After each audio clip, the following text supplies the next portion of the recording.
Hey everyone, Walter Crosby with Helix Sales Development, your host of Sales and Cigars.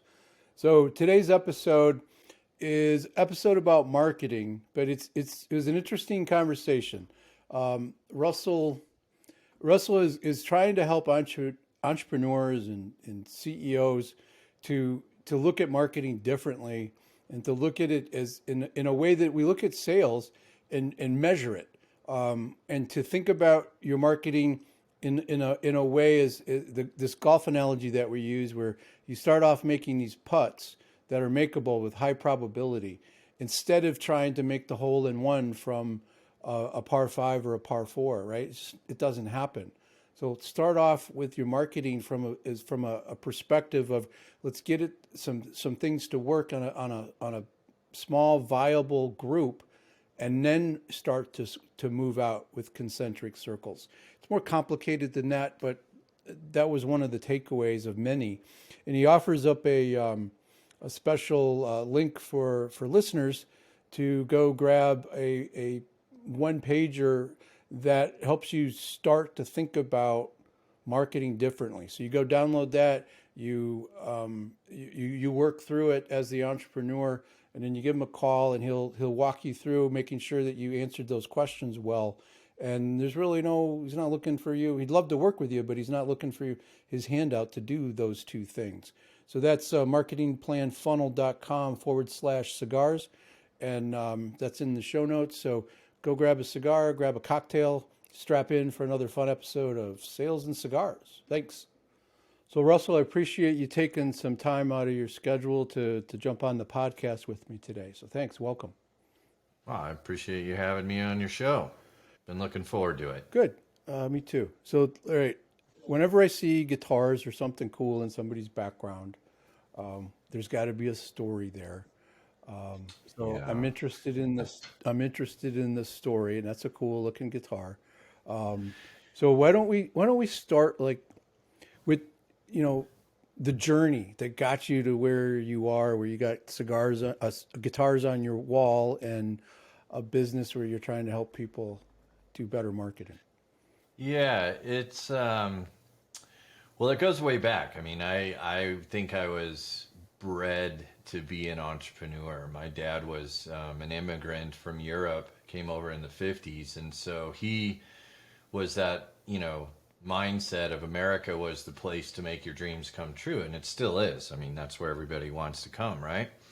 And so he came over here with, I think, like $100 in his pocket, and the typical immigrant story, and was wildly successful in his own right. But he just instilled that mindset in me, and where if you want something, this is the place to just create your own story. And so I've always been an entrepreneur. I was that kid doodling Greek god comic books, I think in like 8th grade, and selling them, and started, gosh, it's almost embarrassing to admit, but I've started over 25 different companies now. I'm 54 years old, and it's just been a great journey. And it's sometimes I think being an entrepreneur, especially a serial entrepreneur, is sometimes maybe a bit of a sickness. It's There's certainly not the easiest road to choose by any means. It is not. Um, It's not as hard as but the I road. really, It's not as hard as the road your father took, though, coming to a foreign land and uh, that's true. That's very true. And, of course, in today's world, goodness, I mean, there's so much opportunity. The hardest part is saying no to opportunity these days, let alone back then. I don't know if it's the same was back then, but certainly today, you can't turn around without thinking of 10 different opportunities. So it's a kind of a it's, problem for guys that are entrepreneur, women that are entrepreneurial, where it's staying focused on that thing that we're trying to grow before oh, we yeah. get distracted to the other shiny object, right? I know I have Yeah. that problem.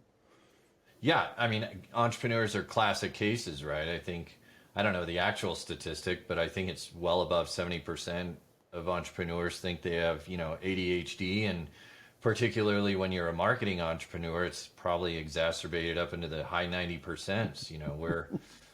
We're driven by squirrel syndrome pretty hard.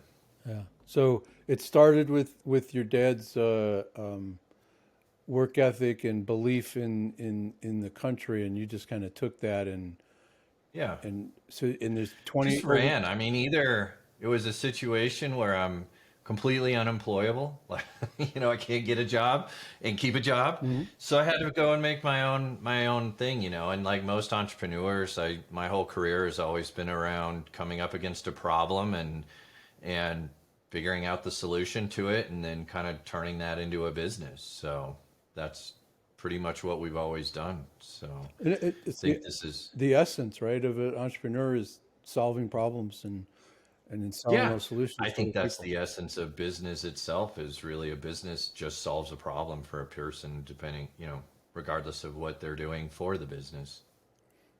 Yeah, I completely agree. So let's talk a little bit about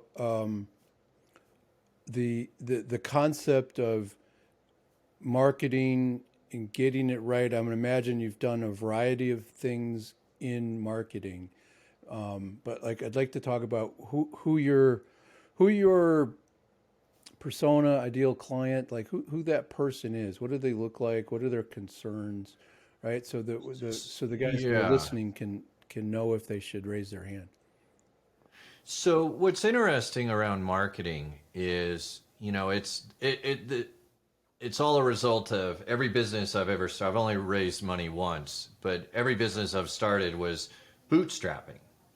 And so when you're and even if you raise money, it's still a situation of every business out there has limited resources. You only have so much time, so much money, so much opportunity. That's the big one that most people miss, to invest in your marketing. And so over the course of the last 35 years, we've tried, and I feel lucky that I grew up kind of on the front edge of this internet wave, to see all this stuff. And I joined a group called the Entrepreneurs Organization about 15 years ago, and so I just hang out with seven-figure business owners. That's all I know, and every single one of them struggles with marketing. And in today's world, it's just you know exponentially more difficult because every time you turn around, there's a new platform, a new piece of software. I mean, now we're dealing with this flush of AI, with Chat GDP and Jasper and Mid Journey and all these tools. Um, you're left sitting there going, okay, I have this much resources available to do the work to grow my business, but how do I know where to deploy those resources? And that really kind of came down to the main problem I kept hearing over and over was, where is this toolbox that tells me what's the highest utilization for my limited resources? And that was the problem I set out to solve. Okay, and I I'm been part of EO on and off for the last couple of years. Sometimes being a sponsor, SAP, and Hmm. doing various aspects of it. But that it is a thing. Marketing is this. Everybody understands it, but I don't think anybody really understands it that think they understand it, right? Yeah. Because Yeah. it's what you described. It's changing, and Well, and it's a vast ocean. I mean, how do you even define marketing? It goes from everything to, the shirt you're wearing, that technically is marketing. Mhm.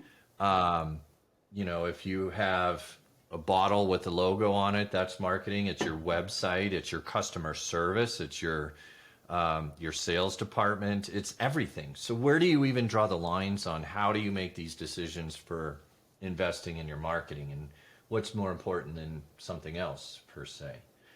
So it's the first place to start is obviously just getting clear in your mind, what is marketing and where does it fit in my business to drive the vision that I have for that business? You and know, it, the purpose of marketing, like, can you share your thoughts about what the purpose really is? yeah, well, like this cast is cigars and sales, right? So I kind of see marketing as the predecessor of sales. Our job as marketers is to bring marketing and sales qualified leads to the sales department, and the sales department then converts those prospects into customers. We work hand in hand together with each other, but the marketing department's job is to get new leads and build a moat around the business called a brand, right? That's pretty much all it is. Building some awareness of the brand so people are Yeah. know Yeah. where it fits in the space. And Yeah, exactly. I have friends who are solopreneurs that are doing okay, but they the idea that they go to the shiny object, right, or the squirrel syndrome, I think is how you All refer the to it. time. It it's a challenge to get the right focus. So Hmm. here's how I've been started to think about this, and I'd love your take on it if I'm way Yeah. off base. No, let's do it. So I think getting to the core of what it is that you want to do, and being and not talking about it at the as the widget or the offering, right? Stop Hmm. pitching the function of what you do and talk about the outcomes that are created for your ideal customer. What are they Hmm. thinking about? What are they worried about? And you speak to them where they are, and then that allows you to attract them, and then you can start to engage with them on some fee basis. But Yeah. if we don't have a good message, we we're talking to everybody, which means we're talking to nobody. Is that Talking to no one. That's right. One of the most important things, if I were to come in and say work with you as your CMO, okay? the first most important question to me is what's your vision? And what is the house you want to build? I like using this house analogy a lot because it's really it tag teams with the marketing and business world really well. So if you've had this vision your whole life of, hey, this is my dream home, my forever home, you could probably tell me how many bedrooms, how many bathrooms. You could tell me what color the house is. You could tell me, what does the garden look like? What is your fence? Like, you have a pretty clear picture of what your dream house should be, Mm-hmm. right? As most people. And you finally get to a stage in your life where you get the money and you want to go build this thing. Well, you go out in order to build a house, you secure the land, of course, and you get all the resources available. But you typically would go hire a general contractor who then helps you hire the plumbers, electricians, drywallers, painters, all the subspecialists to help you build the house. You would never in a million years just hand over your money to the general contractor to go spend and build your house if you don't have a blueprint to also give that general contractor, right? Mm-hmm. That would be insane. No one would ever think about doing that. But in the business world, this is what I've seen happen every day of the week. Business owner has this vision, perfectly clear in their head what they want to build, and they know in order to grow and scale and get to the next level, they need to get marketing. Most businesses do pretty well with referrals, and that first line of growth is usually from the referrals. But what happens after that? How do they use marketing to grow? They do what everyone does. They just go hire a general contractor, or even worse, they go hire a plumber or electrician hoping they can build the house, and they hand them all their money. And I hate to say it, but I hear it at least once a week. Yeah, I hired XYZ marketing agency and gave them $50,000, and 6 months later, I've got nothing to show for it, right? Or they built the wrong house. They built me an Adobe house where I was kind of really hoping to have a colonial, Mm-hmm. that kind of thing. So it's this idea of the architect and the marketing blueprint that's really missing in the marketing world today, in the business world. So you're what do we is it marketing? Is it the brand? You're Marchitect, right? How do we describe that? Like that little identity that you're. Yeah, I'm glad you brought that up because I'm trying to coin that word. My dream is you're going to go to LinkedIn one day and that's going to be a job category. You're going to say, hey, I'm looking to hire a marchitect. So a marchitect is simply a marketing architect. They're the professional that understands and they can work with you, the founder or CEO, to extract that vision out of your head and build the blueprint that's going to help you and your business get and make that vision a reality. They're not the general contractor. They're not the plumber, electrician, drywaller.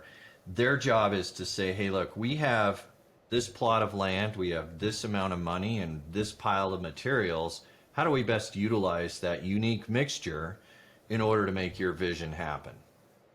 Okay. And that's what a Marchitect is. That's what we do, is we teach marketing professionals and business owners how to create those blueprints. So this will be weird, but I'm weird, so I'm going to kind of come at this a little different. My daughter's boyfriend's architecture student.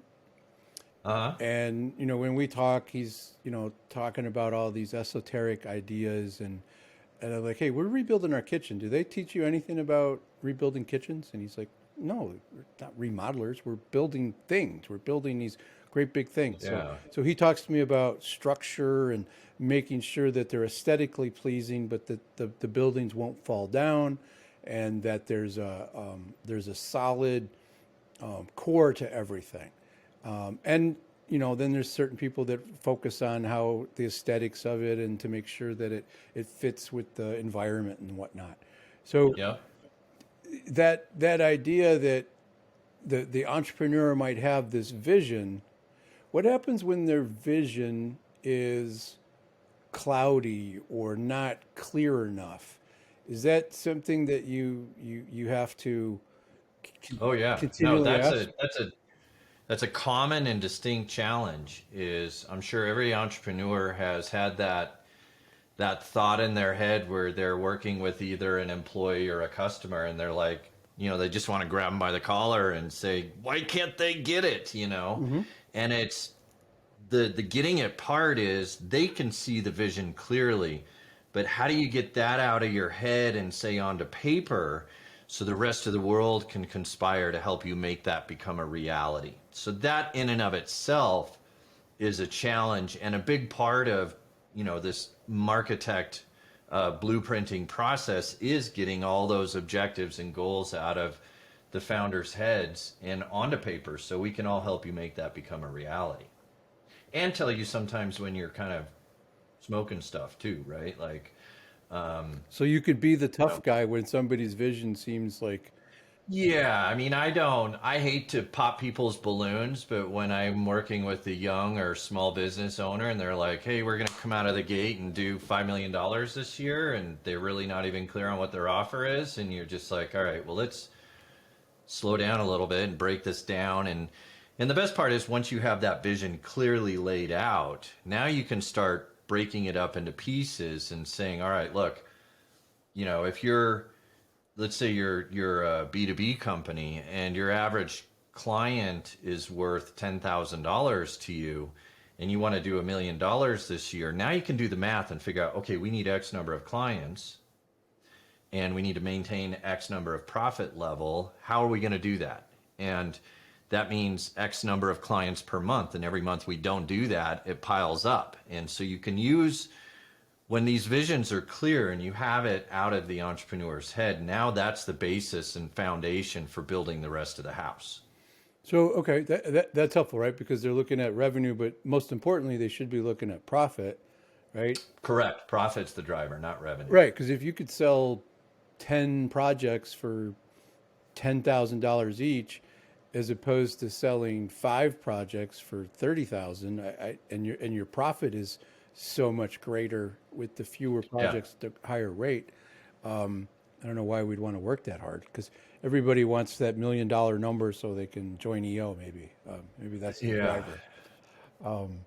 So you're helping them.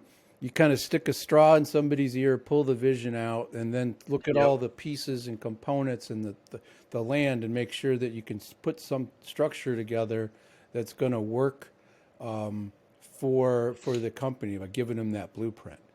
And I'll, like, the best place to learn to do this stuff, if you haven't already, is Cameron Herold's book on Vivid Vision. Okay. That's kind of one of the founding books that we preach about.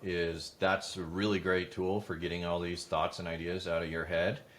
But then the next step, and you mentioned this earlier, the next step is really identifying, all right, now we have to deploy resources to go build this house. How do we, who do we go hire to do this? Should we be doing, and I'm talking about marketing and specifically, should we be doing SEO? Should we be doing Facebook ads? Should we be doing trade shows or events? Like, how do you know where and when to spend your money on and invest it in your marketing? That's the next major question that has to be answered.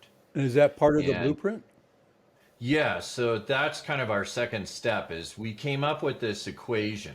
And if anyone ever comes to you and says, "Hey, look, we have the marketing secret that's going to make everything work," that's kind of like I equate that to like stock investing. Hey, here's the guaranteed stock pick of the year, right? It's where you kind of take your money and run. Sure.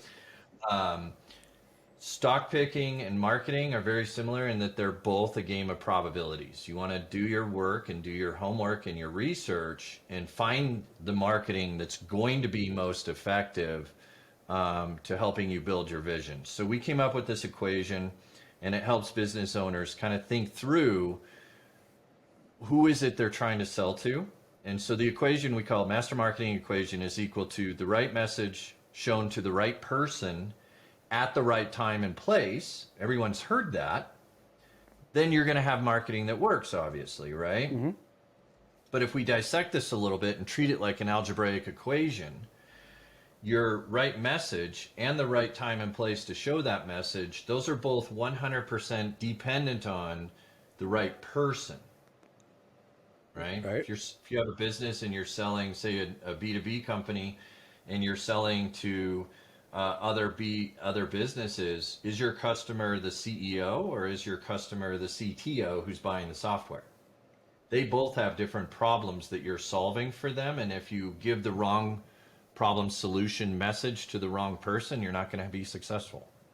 So it's really key. The first step in building out your marketing plan is identifying who is that right person that's going to grow your business. And I'm glad you touched on profits. That's what we use to define who is the right person for your business, who's your most profitable customer. And if somebody's new in business, they've been around for less than a year, less than 2 years, that might be a difficult question for them to answer because they've probably been all over the place just taking whatever they could get.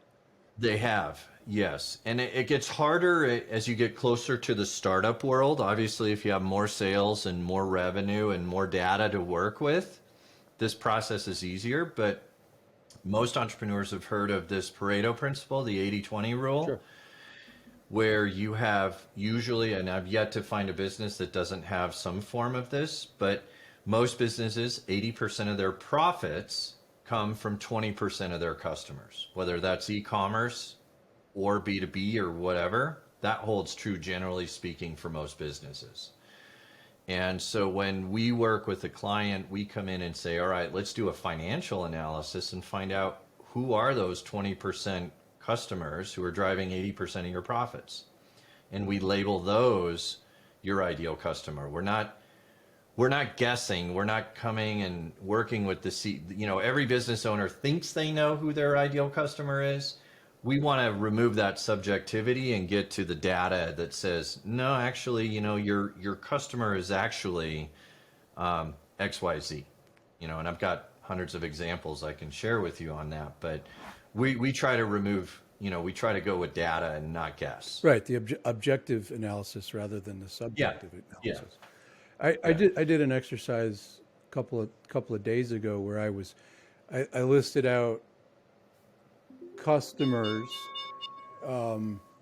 listing out customers who I enjoyed working with, various segmentations of it, right? And what Mm-hmm. was interesting after I looked through, like it was probably 7 different segmentations, and then I started thinking about where did these people come from, and which ones are really generating profit. And there was another metric I put on it is like which ones do I enjoy working with? Mm-hmm. Exactly. Which one's Exactly. like in my for joy for me is that I'm adding value, that I feel like I'm giving them something, Yep. right? And giving them more than Yep. what they're paying for. So it's an interesting exercise, and it wasn't what I thought. It you know it really it was the for me it was a visionary CEO Mm-hmm. that had was at a certain stage and wanted to grow, right? So they were at, and it didn't matter if they were at 3 million, wanted to get to 9, or if they're at 5, wanted to get to 15. It was that they were like, we've come as far as we can come to this point, doing what I've been able to do in the sales seat, right? Mm-hmm. And then they needed to pull all of that stuff out of their head that they've been doing and then put it into a system that allows them to hire more people to go do it. Maybe not as well as them, maybe better than them in some pieces, but Yeah. so Hopefully. it's a similar the similar idea to what you're talking about is they have all of this knowledge in their head. It's just helping Yeah. them see it and helping them shine the light on it at the right time, I think. What's really great about this is this process of reverse engineering a business, and this Marchitect, how to create the blueprint. Each step of the process has checks and balances in it, right? So if I'm working with you and we identify your ideal customer as so and so, and it's both demographical data, it's also psychographical, it's what is the problem we solve, you can then uh, gut check that against your vision, right? That we established in the first step of the process. Are you building the house you want to build? Again, if I'm dreaming of an Adobe house and you build me this old colonial house, yeah, you built me the house, but it's the wrong damn house. I may not want to live in it. Right. It's So pretty, it's but really it's not my important. house. Yeah, it's really important to have all this stuff, and each step of the process follows the next step. It's really like a puzzle. And what I've seen over the last 30 years is most business owners, without really knowing this, but they usually start at step number 4 and skip over steps 1 through 3. Clearly identifying the vision and objectives, clearly identifying that master marketing equation. Who is the right person? What is the right message that person needs to hear from you in order to do business with you? And then where does that person go to solve that problem? That's your marketing strategies. So if you're, again, to go back to that CTO, CEO example, the CTO goes to different websites, they read different magazines, they follow different people Use different than the language too. CEO. Huh? Their language is different. Their Language, lens. everything is different. The problem solution mix that you're giving them or hopefully solving for them, completely different, right? And so in a way, there's a bit of a tug of war in marketing where every business owner says, well, everyone's a customer. They don't want to limit their sales potential. But in order to truly generate effective marketing, you do want to get it down to that individual and have a one-on-one conversation with them and then see if you can scale that. And the best part is it's procedural, so it means you can rinse and repeat it, where once you know how to do it, you can do it with 1 or 100 different customers or products. It makes no difference. But knowing what to do is the key value there. It's and you go back to something you said. They'll start at step 4 and miss one Yeah. through three, and I think that is the. I mean, it's my guess that they're skipping that because they don't understand the value. It's really hard to do that, and they think they have it figured out Mm-hmm. when they really need to do the it's like the opposite of what Yeah. they really should be looking at the smallest viable Yep. audience, right? I mean, it's Yep. Yep. Exactly. Seth Godin said that what 30 years ago, the smallest Yeah. viable audience. We use a friend of mine, Joel Irway. Um, there's another metaphor. I love my analogies and metaphors, but for the golfers out there, it's this idea of, what's, again, a game of probabilities. If I'm in the tee box on a par five hole and I hit that ball, what's the probability I'm going to get a hole in one, right? Which is a sale. Pretty low. It's darn near zero. And if it's a long enough par five, it's actually zero. There's no way I can get a hole in one, right? But if my ball is sitting there a foot from the hole and I got my putter and it's a nice day and there's no wind, my probability is like 98%, 99%. So marketing's the same way. Are you marketing to people that have to jump through 1,000 different hurdles? And in most marketing, you do a lead gen or a magnet or social media and all this stuff. That's T-box stuff. Because your customer has to make all these decisions and learn about your business and why this, is this actually the solution to my problem? Whereas if you narrow it down and get your ball a foot from the hole and say, who has the burning problem that I solve right now today? They're highly aware that they have a problem. They're actively looking for my solution. They may or may not know about my solution, but that's my job as a marketer. But now that's a small pool. That's a small pool of people. And most business owners, they're like, no, I can't do that, right? But if you create marketing for that as close to the conversion event as possible, now you're doing what most businesses need most, is injecting cash into the business, right? Because we've predicated that marketing and that decision on your most profitable customer.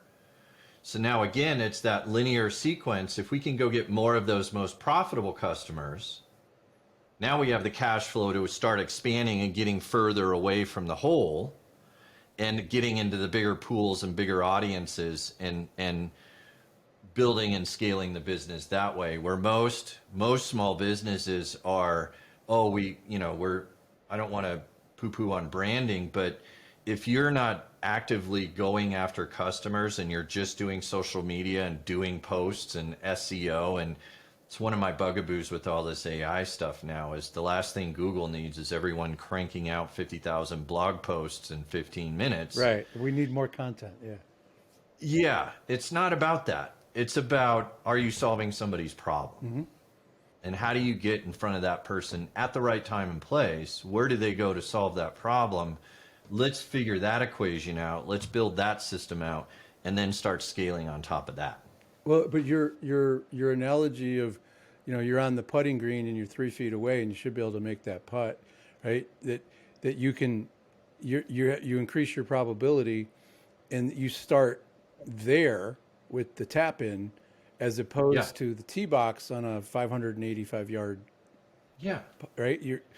Think about the skills required too. It's the opposite. Well, the money too, right? You could go do it, the money, but it's going to cost you a ton of money to get to the same result. If you just did there, you create the cash flow, like you said. Yeah.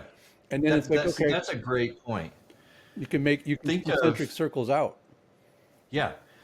Right. And if you're in the tee box, you need a driver. And then you make it, the first hit, you probably need an 8-iron. And then you get closer, you need a 3-iron or a set. Like you need many more tools to get that customer to the conversion event, where if you start next to the hole, you just need a putter. Yeah. Yeah. That's it. Right. Like it's much less resource intensive. It's the mindset of that business owner to let go of everybody and go for that small group of people where you can start to get wins. Yeah. Right. They got to let that go. And that's a really, I'm going to give up all this stuff. Well, not really. You're just letting it wait over there. And then you start to develop this following because you're creating wins for people.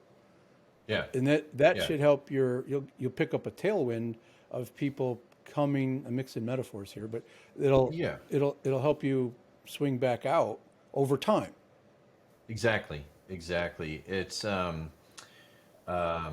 it's the same kind of business plan Elon did with Tesla. He didn't create the Series 3, the mass market car, first. He created that coupe which was I think like $150,000-$200,000 or something, and he sold, a handful of them to specific aficionados, and that gave him the cash flow to then make the S. That was a little further away from the hole. Gave him more money to now he's in the T box and he's making, the pickup truck, the Series 3, the whatever. It's the reverse of what most people do in marketing today, which is this ascension model. Hey, I'm going to create a PDF or a download and get a client, and hopefully through any number of 15 million emails and social posts and whatever, that person's going to decide to do business with me. Totally the opposite of proper resource allocation. Yeah. But I mean, you sort of, everything you said solves the problem that I see with marketing, right? I see that everything we talked about, right? I'm not go rehash all of it, but you start with that smaller group, make those putts, get 10 of those, get 15 of those, right? And then decide when it's time to take some of that profit and put over here to go get the 8-foot putts. And then, then you're playing par threes, right? That effectively, and you may score a hole in one, you may get a couple of birdies out of that. And then you start playing the longer game.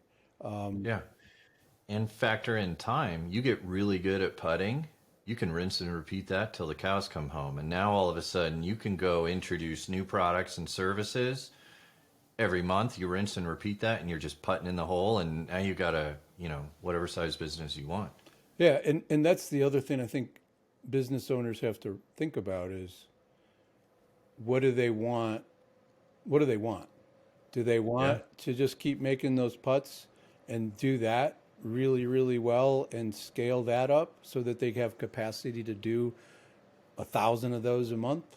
Or do they want to keep adding products and diversify for that group and then start building a bigger team and a bigger company? Not everybody wants that. Not everybody wants to be the CEO of a Tesla, right? No, exactly. And that brings us back to this, how clear is your vision, mission, and values? Because again, if you're hiring me to be your CMO, I need to know what's your exit strategy even. Are you building a legacy business to pass on to your children? Is this a tech play where you're going to sell some piece of technology to some venture capitalists? What are you, is this just a lifestyle business? My sister runs a laptop lifestyle business. She gets to travel the world and runs everything off her laptop. Each one of those different scenarios has an entirely different marketing plan and different needs. And one isn't better than the other. It's what's right for that particular business owner, right? No, it doesn't matter. All you want to know is what's going to work, what's going to drive that vision. For them to achieve their particular vision, right? Yeah. And that could be sitting in a coffee shop in Brazil one month and in another coffee shop in Portugal and doing the same thing. They just need an internet connection and a sandwich to be able to do whatever your dream is. It's, that was my dad's original thing was it's your dream to dream. It's one of my favorite movies is Willy Wonka, right? We're the dreamers of dreams and the magic makers. That's what entrepreneurs are. And it's our canvas to paint whatever you want. There's no right or wrong. And we don't necessarily need Oompa Loompas to make it work. No, you don't. Yeah. Sometimes they're fun to have around, though. Yeah, because they're entertaining. Yeah. Okay, so what's the best way for somebody to reach out to you? Like, you said a bunch of stuff, you got a bunch of ideas, and that resonates with the people that are struggling with marketing. So they want to call Russell. What do they do? What's the best way to reach you? Well, what I would suggest is, so we have this thing, and there's a couple more pieces to the puzzle, right? You need to know what are the numbers that make it work. There's company level numbers. There's marketing strategy numbers. The numbers are what tie together the whole plan, right? You're, again, going back to the original analogy of the blueprint, you have your budget. If you blow your budget, you're not going to get your house built, right? So all these numbers, that's what wraps up the plan. But what's really interesting is I have a thing it's a special link. It's just from our website, marketingplanformula.com/cigars. But it's called the single sheet marketing plan, and it's deceptively simple. I've yet to have a CEO be able to sit down and fill this one-page marketing plan out. But what's really great, you can go download it, try it. But what's really great is where you struggle, it's actually where you need to focus, right? If you struggle on identifying what are the individual strategies to get to your right customer, then you know you need to go back and go to your customer and figure out, all right, this is where they go to solve the problem. So it's a really useful tool that will help highlight for you, oh, okay, this is why my marketing maybe isn't working the way I expect it to. So they're going to get value out of just walking through and spending 15, 30 minutes thinking about their Oh marketing from yeah, a different perspective.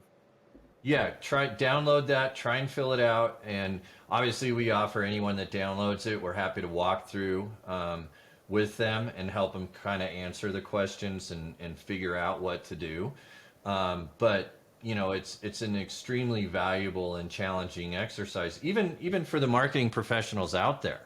You know, if they're doing client work or anything like that, majority of them can't do it for their own clients. And it's to me, that's why most marketing engagements end in disappointment or failure, is because they're missing this blueprint. So You're really trying to fix the marketing gap yeah, by helping it's people look at it from a different lens, and that's yeah. I Well, love that. appreciate that. I mean, there's a parallel because I want people to think about sales from a different perspective, and just salespeople to think about it differently, and sales leaders to think about what their role is differently, Yeah. and the CEO is responsible for certain things in the sales organization that he or she may not realize it. And Well, how many salespeople have you talked to that complain about crappy leads? most of them, And that's marketing's fault, right? Well, in their mind, yeah. Well, and you have to, you know, in order to get quality leads, you got to do this blueprint stuff. You got to know who is the most profitable customer, who's the right buyer. When I talk to a business owner or a salesperson or a marketing professional, and they complain about quality of leads, I can almost guarantee you they've never done any sort of customer research. They don't know who is their ideal customer. You know, they're shooting in the dark, or they're spreading everything so thin. You know, they're doing the tried and true, let's throw as much against the wall and hope something sticks before we run out of money marketing plan. yeah, So which is sad. I heard I was yeah, at a conference a couple of years ago, and it was a sales conference, but there was a marketing person there, and she's like, you know, the thing that I see when a company has a marketing group and a sales group, what I see the biggest challenges is that they don't talk to each other. They throw shit over the wall, right, back and forth, but they don't actually sit down and it's like, what is it that you're doing? What is it that we need? Create some alignment, you know. But it, that would be they're so tightly integrated. I don't know how you can do one without the other, because at the end of the day, my marketing, I talked about the metrics and KPIs and numbers. My ultimate KPI is lifetime value of a customer, right? If I can get that number as big as possible, then I don't have to worry about cash flow, right? But how do I know if I have a marketing problem or a sales problem if I'm not tracking it all the way through to the sales department? And then you even get into the COO's territory of product fulfillment, customer service, delivery. support, Yeah. things like that. And so everything is tightly integrated with everything else. And that's why, you know, in that C-level suite, the CEO is the one looking over the horizon. The CMO is the one who has to go get the customers. The COO has to fulfill on all the promises I make, right? And we have to work together. And if they're not working together, you're going to have a completely dysfunctional organization. And the salespeople need to be speaking to the same issues, the same problems that the marketing people are talking about. Otherwise, you know, it's two ships in the middle of the night to just pass each Yeah. other, right? And Yeah. you lose opportunity. So, Yeah, so we're it's that master marketing equation, right? If exactly they're not speaking the same language, you're like, why am I talking to you? right, and it's Yeah. literally the language is off. So Yeah. marketingplanformula.com/cigars. We're going to have that in the in all of our social media posts. We'll have that in the show notes for people to go.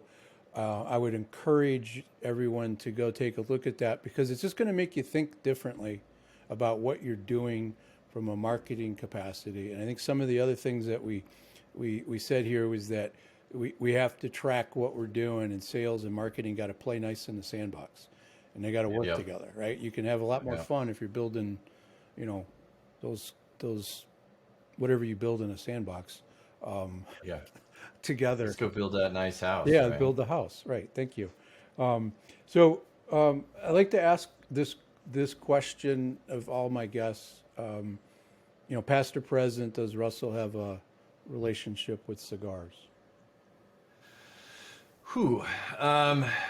Well, I mean, cigars in my mind hold a very romantic spot. When you're thinking about smoking a cigar, it's, to celebrate a victory or to sitting on your back porch contemplating something, it's always a kind of romantic thought.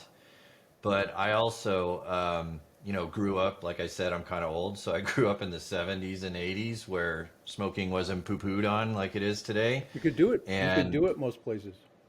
yeah, well, yeah, I remember having cigarettes on airplanes, believe it or not. Yeah, And so, yeah, so I grew up smoking Marlboros and I trained, that muscle memory reflex. I can't smoke a cigar without inhaling it. So I have lost not the appeal, but every time I smoke a cigar, I either end up choking to death, coughing, or so dried out that I can't, I don't appreciate it. So the allure is almost lost on me. I'm a beer can kind of guy. I'm not a glass of scotch guy. Well, there's nothing wrong with that. I, Yeah, I, no, I yeah, know. I know a couple of people who have smoked cigars and they've inhaled them, and I just like, I don't know how they do that Yeah, because yeah, it's, I mean, I've had days where I've had 11 or 12 cigars in a day, and it, usually involves golf and being outside with yeah, people. But even at the end of that, you're like you said, a little dried out. You're you're definitely smelling like cigars, yeah, and it takes its toll. I think my sweet spot is 1 in the morning when I go out for a walk to get my 3 miles in. yeah. Take the cigar for a walk, and then a contemplative cigar Uh-huh. later in the day when I'm trying to rehash what I should have done or what I didn't do or what I did well, whatever that is, or contemplating a problem.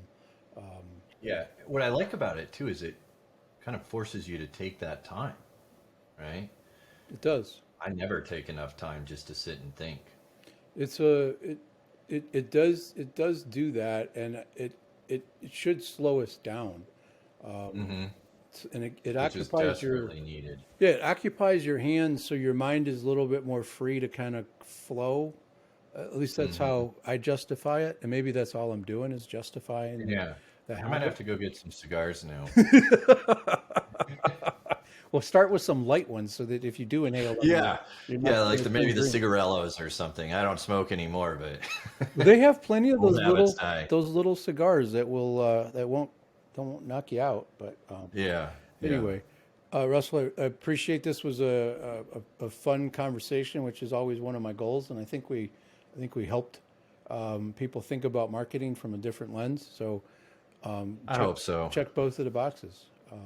I love it. The entrepreneur holds, that's my reason for being, is small business entrepreneurs. So Love it. they are the heart, mind, body, and soul of society. So Well, they're the ones that are driving things a lot more than people realize because they're solving problems, and God knows we have a couple of problems in our society yeah, right now. it's not coming from government, that's for sure, or big corporations, or it's some crazy lunatic who starts a computer company in his garage, right? Yeah, And now we all carry iPhones. yeah, and he actually changed the world because I'm a little bit older than you, and there's a great ad that I saw that's kind of done in that black and white sepia to give you that old look, but it's a guy standing there with a boombox, and then all of this tech shit all over the place, and if you look carefully at all of the equipment, and then the little captions like all of this is now in your pocket Yeah. with your smartphone. And we have And a great place to leave everyone with a thought. How long until the boombox comes back and you see that kid walking down the street with the boombox on his shoulder? I would love to see that. I just learned the other day that some stuff I threw out is all coming back from Oh apparel yeah. wise. So I'm sure you're I don't know if you see it. I've seen bell bottoms back. yeah, Right? that's what we're Like talking about. it's coming. A It's high just a waist. matter of time. This lady was wearing these high waisted jeans, right? That Yeah. didn't have any loops or anything on them. They're just very high waisted, and in the bottom wasn't the '70s bell bottoms like the Britannia bell bottoms that they used to have, but Yeah. they were more than a flare. Like most of her Yeah. foot was Yeah. covered. So Yeah. don't throw anything away. I still have a light blue leisure suit. I just have it Well, in there. doesn't everybody? I just have it in there just for. I don't think I could fit into it, but it's still there. So, Russell, thank you Well, I again. Appreciate appreciate it. you having me, and I hope we gave some people some value today. So. I think you did. Appreciate it.